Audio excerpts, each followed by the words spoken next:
수학 매점에 오신 것을 환영합니다. 저는 수학 매점에서 문제 푸는 아저씨입니다. 오늘은 만점 방지를 좀 같이 다뤄볼 텐데, 만점 방지는 저번에 말씀드린 대로 그렇게 다양하지 못하기 때문에 몇 가지만 여러분이 충분히 익혀두신다면 여러분 그 시험 준비 1학기 중간고사 대비하시는데 크게 도움이 되실 거라고 생각합니다. 이번에는 우리가 강일고등학교 문제들을 가지고 여러 가지 만점 방지 문제들을 한번 다뤄보도록 하겠습니다.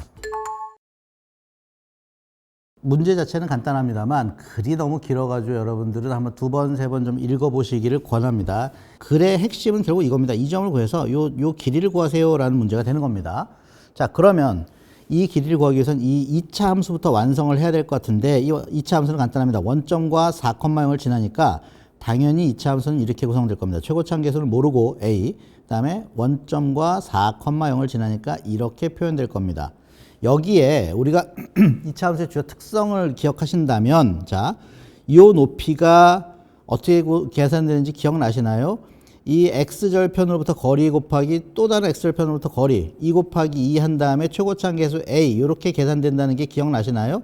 이게 4입니다. 따라서 a 절대값 자체는 1이라는 걸 알 수 있죠. 다만 a가 2차 함수가 위로 볼록한 관계로 a는 음수일 겁니다. 따라서 절대값이 1이고 음수니까 마이너스 1로 조정하겠습니다. 즉 최고차항 계수가 마이너스 1인 이런 2차 함수다라는 걸 금방 알 수 있죠.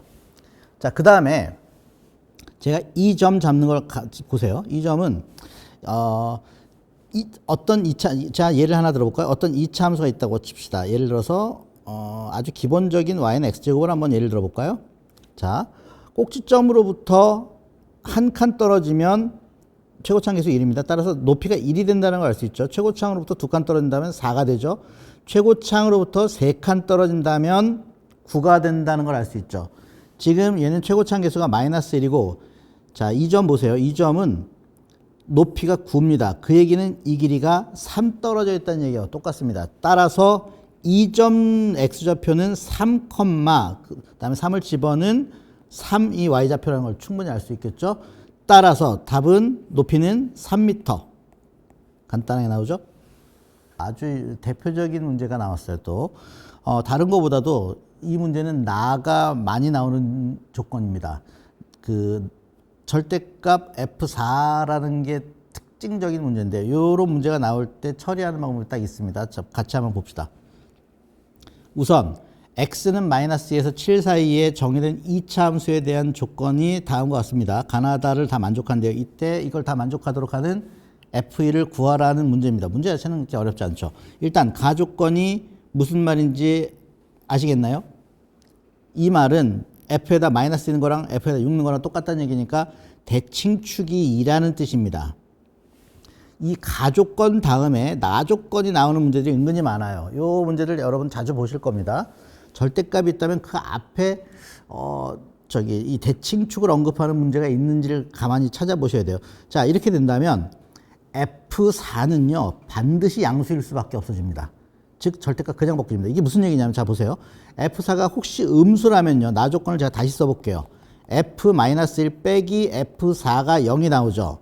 다른 말로 F-1이랑 F4는 똑같다라는 말이 되는 거죠. 이렇게 되면 대칭축이 또 어긋나지 않겠습니까? 대칭축 얼마로 바뀌나요? x는 2분의 3으로 또 조정되는 거죠. 그럴 리가 없죠. 가가 존재하기 때문에 대칭축은 x는 2여야 되는 거죠. 따라서 대칭축이 x는 마이너스 2분의 3일 리가 없고, 따라서 F4는 음수일 리가 없게 되는 겁니다. 그러니까 가조건과 나조건은 같이 붙어 다니는 건데, 일단 나조건이 있다는 얘기는 일단 대칭축에 대한 언급이 반드시 있다는 뜻이 되는 겁니다. 따라서 대칭축을 먼저 잡아보면 x는 2가 되고요.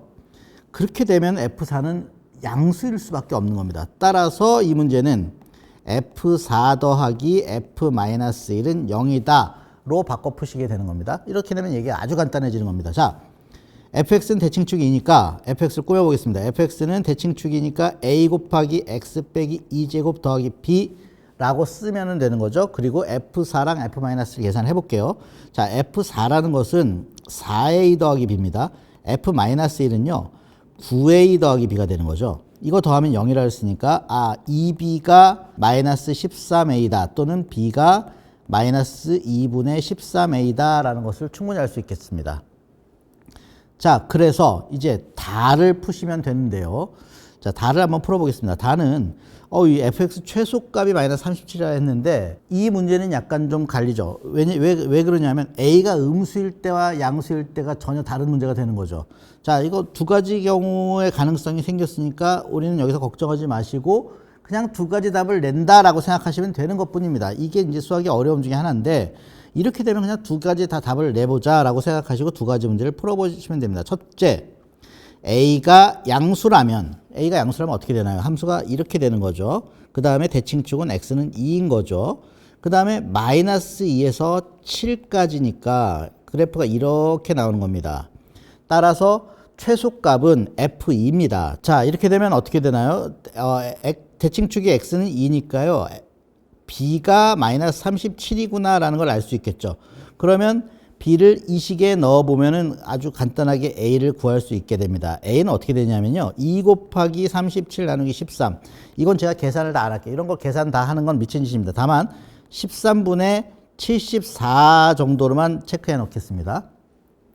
자, 이렇게 된다면 이게 가능할까요? 우리가 가지고 있는 조건 중에 F4가 양수이다라는 조건이 있죠. 여기에 맞는지 한번 체크해 보겠습니다.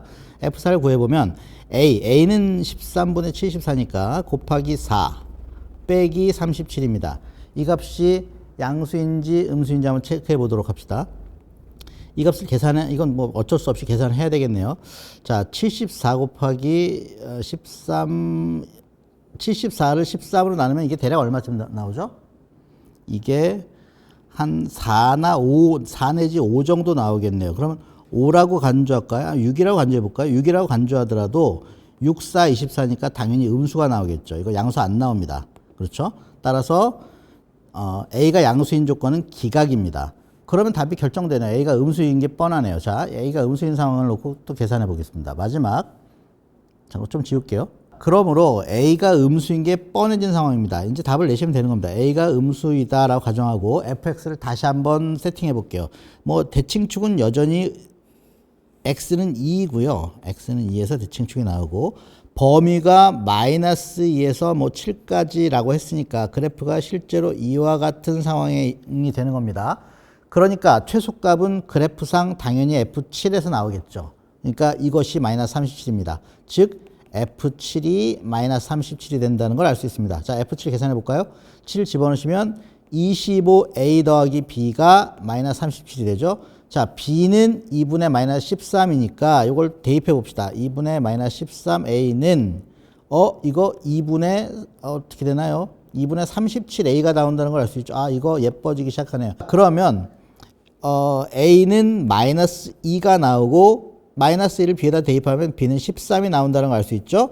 따라서 마이너스 2와 13이 나왔으니까 fx를 다시 써보겠습니다. fx는 마이너스 2 x 빼기 2 제곱 더하기 13 이와 같이 된다는 걸 알 수 있습니다. 따라서 f1은 마이너스 2 더하기 13이니까 답은 2번이 되겠네요. 이 문제도 맨날 나오는 만점 방지 중에 하나입니다. 참 강일고등학교는 아주 정석적인 문제들을 많이 수록하고 있다는 걸 알 수 있습니다. 자, 우선 문제를 파악해 볼게요. 선분 AB를 지름으로 하는 반원이 있다. 보이시죠? 자, 호 AB 위에 P를 잡았습니다. P 보이시죠?에 대해서 삼각형 APB를 그렸습니다. APB 보이시죠? 거기에 내접하는 원의 넓이 2파이. 그러니까 내접하는 원 반지름이 2짜리인 원을 그렸다는 얘기고요. AB 길이는 6이라고 얘기했습니다. 자, 반지름은 2고 AB 길이는 6입니다. 자, 이 문제는 뭐 전통적으로 AP를 알파, BP를 베타라고 잡고 식만 유도하시면 되는 문제예요. 그러니까 뭐 한번 해봅시다. 첫째 식은 당연히 피타고라스니까 알파 제곱 더하기 베타 제곱이 36이 나오겠죠. 이제 두 번째 식이 중요합니다. 두 번째 식은요, 이 내접원 반지름으로부터 유도하는데, 자 보세요. 자, 이 길이를 제가 알파라 했지만, 자 요걸 이렇게 연결합시다. 그럼 이게 반지름이고 반지름이고 여기도 반지름이고 이거 다 이게 직각이니까 이 사각형이 정사각형이라는 걸 알 수 있죠. 따라서 요 길이도 2가 됩니다. 그러면 이 길이는 알파 빼기 2가 되겠죠. 같은 이유로 요 길이가 2니까 베타에서 2를 빼면 이 길이는 베타 빼기 2라는 걸 알 수 있죠. 자, 이렇게 되면 이 길이는 이렇게 또 수선을 내렸을 때 요 길이와 무조건 같습니다. 따라서 요 길이는 알파 빼기 2가 된다는 걸 알 수 있고 또 이 부분도 마찬가지인데요. 이 부분도 이 길이와 무조건 똑같다는 걸 알 수 있죠? 따라서 이 길이는 베타 빼기 2라는 걸 알 수 있습니다. 그러니까 두 길이를 더하면 합이 6이 나온다는 사실도 알 수 있죠. 그러니까 얻을 수 있는 두 번째 식은 이런 식입니다. 알파 빼기 2 더하기 베타 빼기 2는 6. 즉 알파 더하기 베타가 10이다라는 사실을 알 수 있습니다. 그러면 끝났네요. 알파 더하기 베타가 나왔으니까 알파 곱하기 베타만 구하시면 되겠네요. 자, 1번식으로부터 구해보겠습니다. 알파 제곱 더하기 베타 제곱은 알파 더하기 베타의 제곱 빼기 2알파 베타, 이 공식 다 아시죠? 여기에 대입하시면 되겠습니다. 얘는 36, 얘는 10이니까 100. 따라서 알파 베타는 뭐 x라고 놔둘까요? 자, 식을 구하게 되면 x는 32라는 걸 금방 알 수 있겠죠? 따라서 알파 더하기 베타는 10, 알파 곱하기 베타는 32인 알파 베타라는 걸 알 수 있습니다. 그러니 알파 3승 더하기 베타 3승을 구하시면 되는데요. 자, 알파 3승 더하기 베타 3승은 아마 공식을 기억하시겠죠? 알파 3승 더하기 베타 3승은 알파 더하기 베타를 3승해서 빼기 3 알파 베타, 알파 더하기 베타를 하면 되니까 결국은 10의 3승에서 빼기 3 곱하기 얼마입니까? 32 곱하기 10 하시면 되는 겁니다. 요거 간단히 하시려면 10으로 묶어버리시면 100 빼기 96이 되겠네요. 즉 4가 남겠네요. 답은 40이 되겠죠? 그냥 간단히 나오죠? 이 문제는 뭐 자주 나오는 유형은 아니지만 어쩌다 한 번씩 많이 나와요. 나오는데 변형도 많이 됩니다. 이 문제 푸는 방법을 잘 이해해 두시길 바랍니다. 그리고 글이 굉장히 어렵습니다. 그래서 여러 번 읽으실 것을 추천합니다. 한 번 읽어서 이해가 되지 않습니다. 자, 제가 한번 읽어볼게요. 2차 함수 fx와 2차 항 계수가 마이너스 1인 2차 함수 gx에 대해서 x에 대한 2차 방정식 x 빼기 fk, x 빼기 gk는 0의 서로 다른 두 실근 0구를 갖도록 하는 실수 k의 개수가 3개이다 라고 했습니다. 그 뒤로는 별 의미가 없어서 안 읽겠습니다. 자, 핵심 부분은 위에서부터 3줄인데요. 특히나 그 두 번째 줄, 세 번째 줄 이 부분이 가장 어렵습니다. 이게 어려운 이유는요. 이 식 하나에 문자가 2개가 들어가 있어서 그래요. X가 있고 K가 있어서 이게 많은 혼동을 불러일으키면서 이 글이 굉장히 어려워집니다. X와 K를 정확히 갈라서 읽으실 필요가 있어요. X에 대한 2차 방정식의 서로 다른 두 실근이 0, 9이다라고 얘기하고 있어요. 그게 무슨 얘기냐면 x에 0을 넣어서 만족한다는 뜻입니다. x에 0을 넣어야 돼요. 그러면 fk 곱하기 gk가 0이네요. 즉 fk가 0이거나 gk가 0이다라는 말이 되는 겁니다. 또 x에 9를 넣어야 돼요. x입니다. x에 9를 넣으면 9 빼기 fk 곱하기 9 빼기 gk가 0이 된다는 뜻입니다. 즉 fk는 9거나 gk는 9가 된다는 얘기예요. 자, 근데 이제 문제는 여기서 끝나는 게 아니라 실근이 0이랑 9 두 개가 나오도록 만드는 K가 3개가 있다 그랬어요. 이게 어려운 부분이죠.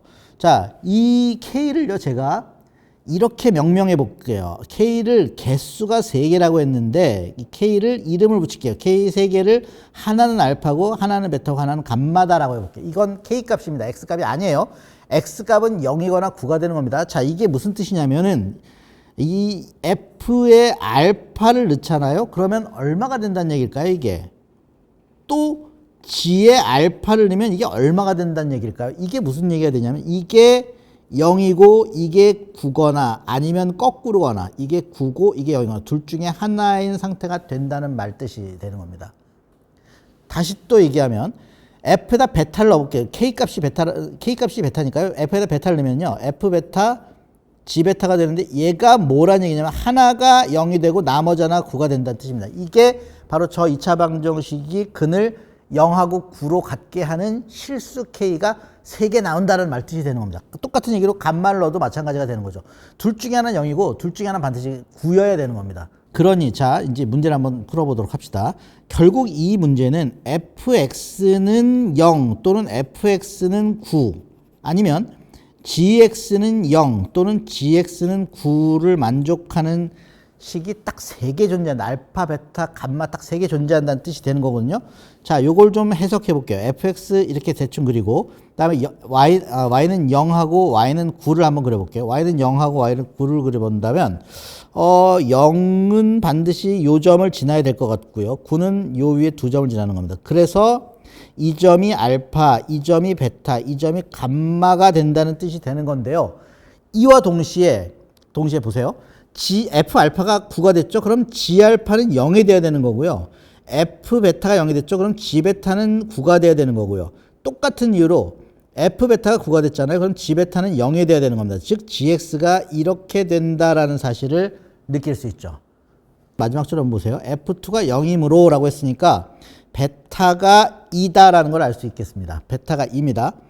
자, 그리고 자, 여기서 좀 이차 함수의 기본적인 성질을 한번 발동시켜 볼까요? 자, gx 최고차항 계수가 마이너스 1이라고 분명히 얘기했어요. 그러면 여기가 y는 0이고 여기가 y는 9니까요. 이 길이가 딱 9 차이 납니다. 이 얘기가 무슨 얘기가 되는 거죠? 요 길이 얼마죠? 요 길이 얼마죠? 여기 다 3이라는 걸 알 수 있죠? 즉 알파는 마이너스 1이고 감마는 5다라는 걸 알 수 있죠. 제가 가르쳐드린 이 2차 함수의 기본적인 그 비율 관계 굉장히 많은 도움을 준다는 걸 알 수 있죠. 따라서 제가 이 fx하고 gx를 한번 완성해 보도록 하겠습니다. fx는 꼭지점, 대칭축이 2이고 꼭지점이 원점인 그런 식입니다. 자, 그럼 fx 한번 결정해 볼게요. fx는 최고차항 계수를 a라 놔둘게요. 대칭축이 2이고 y는 0을 꼭지점으로 그러니까 최소값이 0이니까 이와 같이 표현이 되겠네요. 이때 a 값은 아주 쉬운데요. 자, 요 길이가 9예요. 즉 3칸 올라왔을 때 9니까 a 값은 1이라는 걸 알 수 있죠. 따라서 fx는 x 빼기 2제곱입니다. 똑같은 이유로 gx를 또 완성해 볼게요. gx는 최고차항에서 마이너스 1이라 했으니까 이렇게 써놓고 대칭축 역시 마이너스 1이라는 걸 알 수 있죠. 그 다음에 최대값이 9라는 걸 알 수 있죠. 따라서 이렇게 표현될 겁니다. 즉 마이너스 x 빼기 2제곱 더하기 9 이것이 gx다라는 걸 알 수 있습니다. 그러니까 fx와 gx를 각각 구하세요 했으니까 끝났네요. 답이 나와버렸네요. fx는 이렇게 나오고 gx는 이렇게 나오네요. 뭐 간단히 나와버리네요. 이렇게 우리가 가일고등학교 여러 가지 문제들을 좀 풀어봤는데요. 여기 나오는 문제들은 모두 아주 거의 만점 방지 교과서 같은 문제라서요. 여러 학교에서 자주 사용되는 문제이기도 합니다. 잘 공부하시고 잘 숙지해 두시기를 바라겠습니다. 감사합니다.